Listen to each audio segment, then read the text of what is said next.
Group, and Rail Sharing is a governance analyst in studio now. They join us. We were expecting, of course, Commissioner Rose Kwamboka of IEBC. Somehow she didn't turn up today. Of course, it would have been important to have them give us their take on this. Mule, I'll start with you. How important is this exercise? Well, I think this is a very important exercise for the country because we have a register that we have voters who have updated their details on that register from 2013 up to now. We've had new voters coming through, and it is important that the new voters, especially with the two exercises that we carried out, the mass voter registration exercise which was carried out last year and the one that we had this year, that we check those particular details and the voters verify for themselves whether they have the right details, because we know when it comes to the election day, there will be no room for any corrections. So I think for me, from where I sit, it is important for the voters out there to be able to verify whether their details were taken in correctly. Where there are mistakes, they correct them, and they also affirm that they are actually eligible to participate in the elections come August 8th. Great. Hussein, thank you so much for having us. The register is part and parcel of winning these elections, Hussein. And I know parties may really be relaxed because they felt after doing their primaries, they really believe that they are done and dusted. You've had Jubilee talking about 70+1. We've had CORD talking about 10 million strong, Hussein. So the fact that they're not going to mobilize their people to verify this register, then that is a point whereby I believe, Hussein, this is where election may also be won. So parties need to really be keen, and also we should see the huge drive that they had previously in terms of the voter registration for the voter verification. Right. In your experience, Mule, and this is why I wish IEBC was here to explain how the process will work and after the process. But what do you expect after this whole process for IEBC? Well, first, of course, we go through the verification process, which is supposed to be going for 30 days. Once this process is over, IEBC will have an opportunity to be able to make corrections on that register.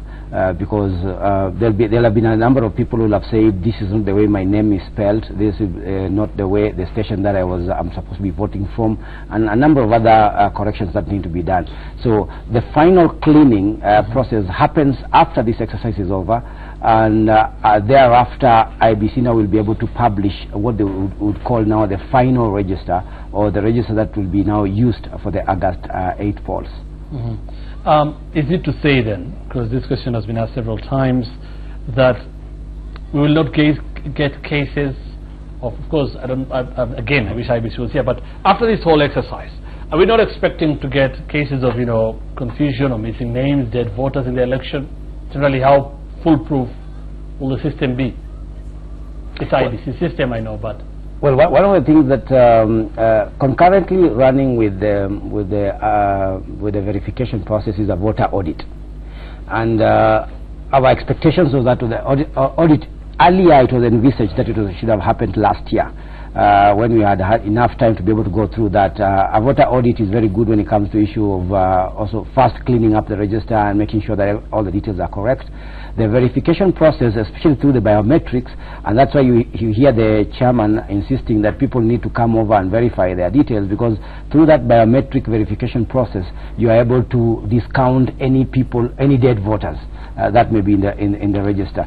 So my expectation is that by the end of the exercise, and coupled, of course, with the fact that there is also a voter audit which is going on by KPMG, that we should be able to correct it. You never get 100% voter register anywhere in the world, but at least you want to clean as much as possible, so that you try to address some of the concerns that may arise on the polling day on August 8th. So my expectation is that the verification process may be able to address some of the problems, especially missing names, missing details. I think that can be addressed. The question of dead voters can actually also be addressed by the biometrics, and coupled with the audit, a great number of the issues that we have in the register should be addressed. Okay. Gabriel Muduma is a political analyst and also now joins us in this discussion. Ray, I don't know what you think. Do you expect this to be foolproof?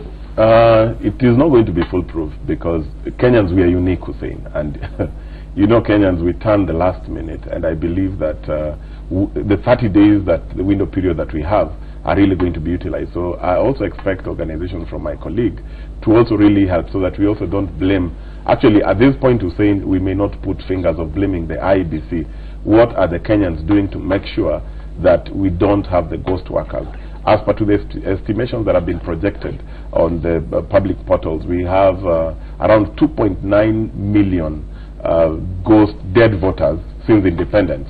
So we don't know how we are going to measure have a measure of how far have we gone in terms of expunging the 2.9 million from the register. So saying we may have a winner winning 50+1 with dead voters. So I believe it is up to Kenyans also to rise up and don't blame the IEBC. So it is our responsibility as Kenyans. Oduma.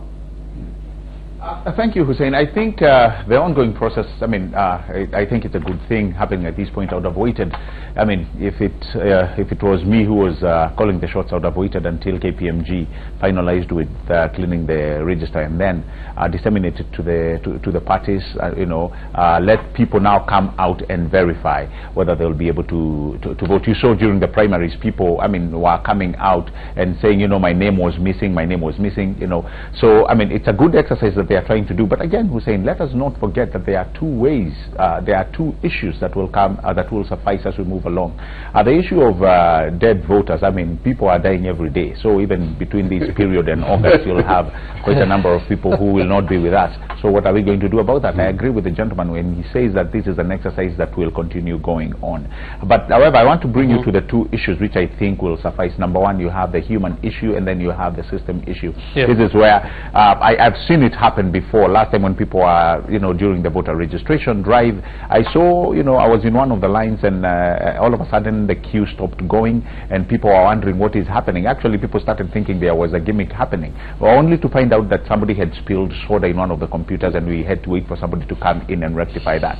So that is from the human angle. Now, the other thing, Hussein, that you will find... It's an experience, but you almost seem to be overthinking things. But these things are going to happen. These things are going to happen. Then you'll have the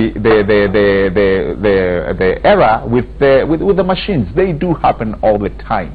A computer will jam here and there. You'll come today and your biometrics will not be read. It has happened so many times. Walk, Hussein, go to the airport and you'll see. Today you are able, and then they'll have to look at your passport and then use a manual way. It will happen. It will happen. So it is a good thing that we are seeing, you know, the voter verification. But trust you me, today it will work. Tomorrow when you come, you know, it will not be able to read your prints. So I think, but generally it is a good way they've started verification. Even though, Hussein, I'll still say we are time bad. Okay, Ray, you're saying something about what Muduma is saying. I'm just trying to agree with Muduma that I think now, as a passionate Kenyan who has seen soda spilling on these equipment, it is high time that I hope also these people who are burning these stations are trained, because we'll also be having technological issues. You've seen a test that was being done there, and there was a little bit of a lapse in terms of how long will one unit serve one person. So per unit minute, how will this be moving, so that if Kenyans come in the last day, and I agree with Gabriel, we are time bad, we have 30 days, and 30 days to expunge 2.9, and the worry that, again, we've been told that even today many voters are dying. So how do we capture this? And let me just add something, Hussein, that I want to emphasize on a point that you made earlier, in terms of that there is a responsibility by Kenyans to participate in this process. You know, apart from those dead voters, I mean, those people who are going to die between now and August, we pray we don't lose any. But apart from those ones, you know, the fact that not every Kenyan will go to that station to verify, and therefore we still may be having, you know, those ghost names which have not been verified, and I don't think that comes out to the computer tests which is going to be done by KPMG. That is not going to address that issue. So we may still end up having a register at the end of the day which may have a number of those. So I think it's important to appeal to Kenyans to turn up in good numbers. There are 10,000 kits out there, and I think they're going to be shared between a number of the polling stations in the different wards, right. Because they don't have all the kits at the moment. But I mean, seeing 3 voters currently from morning until now, you're seeing 3 voters who have come through to verify their details in that particular polling. That's a worrying trend. But we also want to tell IEBC to prepare for that last minute. Again, you know, this is Kenya, and we know that we do our things on the last minute. So we also need to, IEBC must be prepared to be able to handle the numbers which may be coming towards the last minute, especially when the political caucuses now come together to mobilize the people to ensure. But should we have a problem with that if we're expecting 700 as maximum in a polling station? No, I'm talking about the verification process. I'm just talking about the 30 days that between the 26th day and the 30th, you're going to see very many people coming to verify their details, and some of the problems that our colleague was talking about in terms of some hang-ups of the machine for one reason or the other may affect the process. And you know, there are legal timelines which have been set for this. So IBC needs to prepare themselves for that particular process, maybe even have much more equipment towards the last days, because there will be more voters will be coming in and they'll want to verify their details. I think the issue about the election, there are things that you cannot be able to do about at the moment. But it's important, isn't it? I mean, some of the issues Muduma is raising, and Ray has concurred, you've also concurred with them, are also important. The issue is, even after this, things could happen later. The question is, how much prepared for this should IEBC be? From where I see it, if I could go first, from where I see it, one of the big issues about IBC, and we have insisted on this, is as much transparency in these processes as possible. It helps to some extent that IBC seem to be sharing as much information, working with as many stakeholders as possible, and engaging all stakeholders in the entire process. Because there will be some questions at the end of the day, but if you build confidence, and I said we're not going to have 100% clean register on August 8th. That does not happen. But it will do some good if there is confidence and trust within the environment. And that can be done by continuous engagement, them being seen to be very public about some of these issues. We know the KPMG issue was delayed by court cases, but they need to come out very clean. What are we doing as far as this is concerned? What have we done so far? What are the findings? And how can we share? And how are we also correcting that particular register? And how are we addressing some of the issues that may not be addressed even within the process of verification?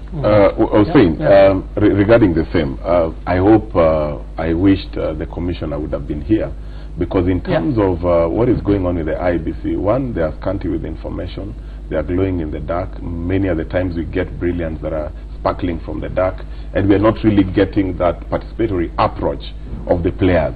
Because when you are talking about the register, when you're talking about the systems, we know in terms of the Joint Parliamentary Select Committee that had a few thematic areas, and there was a very clear deliberation, and that also is underpinned in the Elections Amendment Act. They were saying that is very clear in terms of the stakeholders and the players brought on board.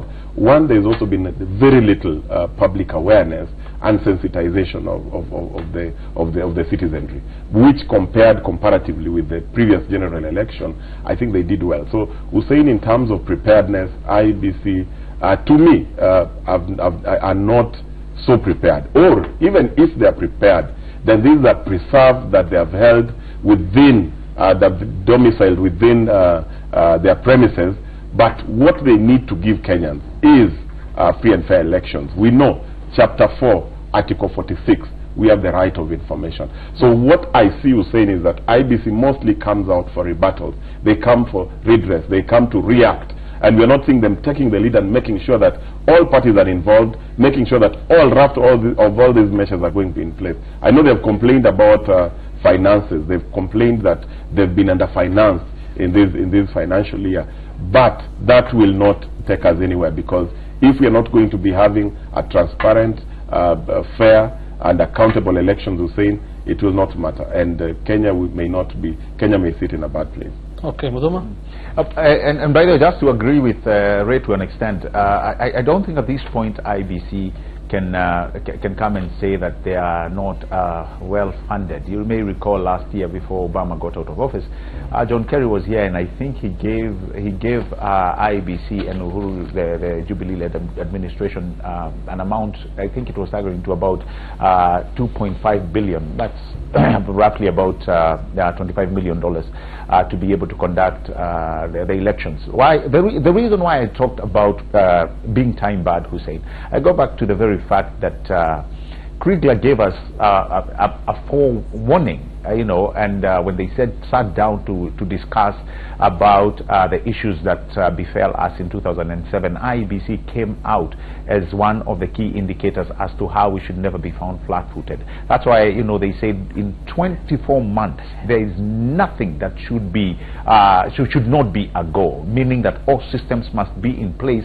registered, done and dusted. People are just waiting to go and vote. That's 24 months before an election. Look at where we are, Hussein, and what does that tell you? Are we really ready? It's true, IEBC can come and tell us, you know, as much as we would question. They'll come and tell us, yes, we are ready to go, but already we've passed the threshold of what you'd call taking a serious stride on what we've been told. We'll come back shortly to talk about generally what you think about IEBC and the preparedness for the election. Let's go again back to Sam Gituku, who's following the verification exercise at Kilimani Primary School, polling station. Sam, I can see people coming in to verify. That's a good sign. You can take us through one of the exercise with one of them. Yeah, that's why I want to because I live around. Right, Hussein, yes, they are coming to verify their details, but still, we are still under 10 since the exercise began this morning. And so far, what you've seen is I think about 5 people who are registered here. They have come to verify and they have confirmed their details and they have been satisfied. But there are also others who are coming here, but they are being referred to their respective polling stations. There's one gentleman here by the name John Bosco who had come to verify his details as well as seeking to transfer. But maybe let's just hear from him. John Bosco, why are you here?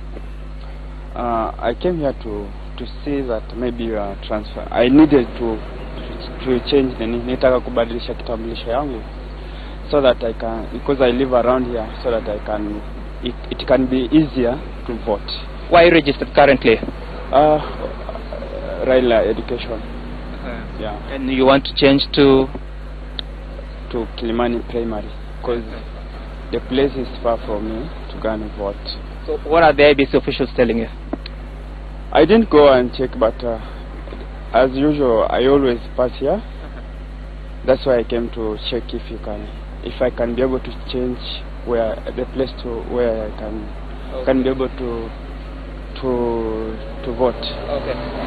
That's an important factor, Hussein, because you realize that during the mass vote registration drive between February 15th up to sometime in March, late into the month of March, there was that period, that window that had been open to allow people to transfer their registration centers, or rather their polling centers, but that has been lost because what the IEBC says is that the register as it is now, you can only verify, you cannot make any alterations. He wants to move from Raila Educational Center to come to Kilimani Primary School, but that is an opportunity that is not available to anyone to do so. But there's another gentleman here who wants to verify his details. What's your name, sir? My name is Nicholas Goya. Nicholas, which is your polling station? Kabiro in Dagoretti North. Kabiru Dagoretti North. Another case was saying of this gentleman from Kabiru Dagoretti North. He wants to verify, but he cannot do so because this is not his polling station. So what happens is that his details appear on the register according to the poll officials here to the Kabiro Primary School. Yeah. But details zako ziko kwa com. So they are there. Yeah, they are. Okay. Asante. So, sir, where do you go from here? I'm just going for a meeting. Yeah, I'm just going for a meeting. Okay. Yeah. So when do you plan to go and verify your details now that you cannot do so? Just after the meeting, I'll be going to verify my details. Okay, all right. Okay, thank you. All right, Hussein, as you can hear, people, they want to verify, yes, they are saying this service is available, but then again, it is also very important that all Kenyans who are registered, they get to understand that you cannot do so at any polling station. In as much as your details will appear on the register, you will not get that opportunity because as the law stipulates is that you have to verify your biometric details and those are only accessible from your polling station. There's another gentleman here. Let's just try and see Well, it's another similar case. He's not registered here, so he cannot be served. Now he has to leave and go to another polling station and try to see if that can be done. There's a lady here. Good morning, madam. Hapa ndio Kilimani Primary. Kuna wazazi wanakuja hapa meeting. Well, Hussein, that is the wrong client. She's coming here for a meeting of parents who have children here at the primary school. They are coming to inquire from the IEBC officials whether this is the school, but unfortunately these are not the reception officials of the school. They are just IEBC officials doing their work to verify the biometric details of the voters from across the country. So I think we hand it back to you so that you wait for some more clients to see what happens here if this exercise continues and the hiccups that we will witness, or rather the challenges that we will see from the voters who come here, Hussein. You need to get answers to all the possible questions you should expect there, Sam, including kama mkutano yuko hapo. But thanks for that. Let's hope to get somebody who's actually registered at that station, and we can see how the process actually goes in terms of how he or she will be verifying. This is what you gentlemen in studio have been talking about. Some now, you can see there are 3 people coming, there are 3 gentlemen, all of them registered in different polling stations, coming to verify their details at that polling station that is at Kilimani Primary. That's the problem you're talking about, Muduma.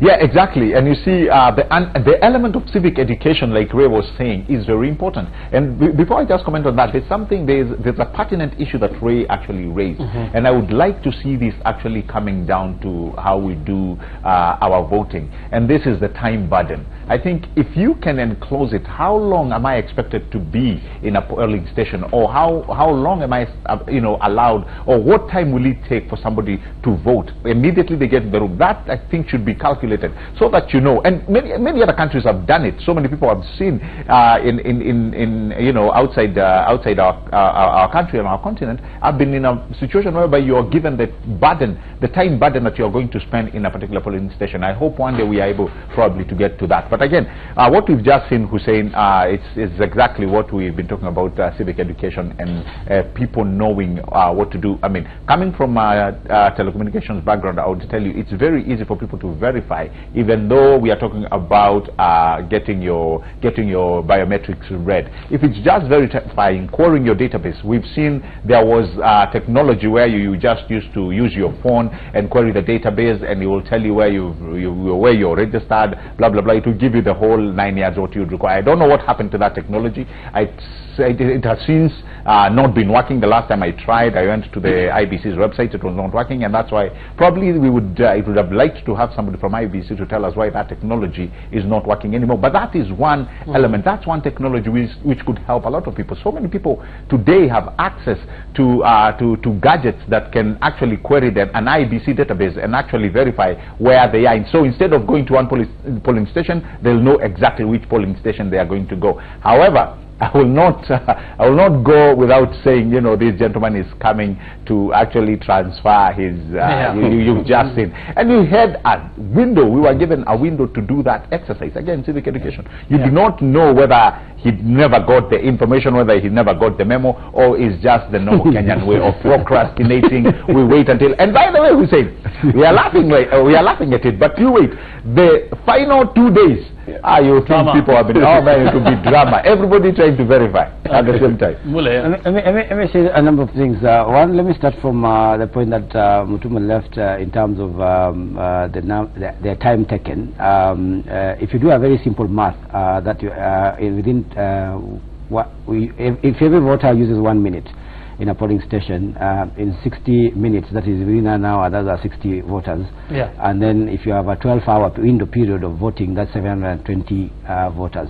That can be able to pass through that particular process in a day. And that was part of that is what was informing why we need to have between 500 and 700. We stuck on 700 at the end of the day. So, but the question, of course, would be, can we be able to actually be able to dispense off with one voter in a minute? That's a big question. Issue, So if it goes beyond that, then you're looking at very long hours in terms of processing the entire exercise. In respect of just what you've seen and the issue about voter education, there are 3 levels of education that we are supposed to be having in terms of the public. We have the broader civic education. That's number 1. That is not what we are looking for now. What we are looking for now is voter education and to a lower level voter information. Yeah. So there are 3 levels. I would think when you are having a major process like the one that you are having, voter information becomes very critical, because this is where you want to tell voters, this is what you want, these are the places that you need to go. This is the process, explained in a very, very clear way. You also want to explain to them that this is not the exercise for this, because such cases as people coming to do their transfers will happen. There are even people who are going to come for registration before this exercise is over. So you want that information to be provided, to be packaged just days before. Before the exercise begins. Before the exercise begins. Yeah. Now, what is peculiar about what IEBC have done is that voter education is also starting today. Yes. So you're starting a process of informing the voters concurrent with the exercise. So that will mean that we're going to lose a few, it doesn't have a head start. Yes. You need a head start for the education so that you can be able to have the voters coming to participate. Before the exercise, they should have the right information. Yes, but now what we're going to do is that we're going to lose the first 2 weeks. Because there will be people who still don't have information, and then at the later part is when all the drama that we're talking about is about to happen, is where we now have a modicum of people who know exactly what is supposed to be happening. So I think that's a failing as far as IEBC is concerned. Okay, great. Hussein, I don't know what Musau's and Musau's team, the civil society, have been doing about this, because I believe at this point they should have also really come out clearly. I don't know whether there was a restriction that they could not do this with kind of a collaborative approval and certification of the IEBC for them to do this, because it's a the way you just said that in the 30 days, then if this is the time that you're going to be doing voter education, then it means it's not even the actual 30 days. And I know Gabriel is not so happy with this issue of IEBC not having funds, but you see even what they're even trying to grapple with is even going to court and fighting battles that they should not be fighting for. So saying, we looked at how the political parties, especially Jubilee and CORD, were doing their primaries, and we shot them on the foot, and we really complained. But I don't know whether IEBC is learning from, we are picking some lessons learned from the primaries, because at the national level it's going to be a big crisis. And I think, as my colleagues have also rightly put it, that if these things are going to remain as is, Hussein, then the few days to elections, we things are not well for me, and I think I wished, Hussein, I don't know why the commissioner is not coming here. Yeah. And as a Kenyan who is even adorning the national flag, I'm not a happy person. So let me just quickly add, Hussein, that we did a report.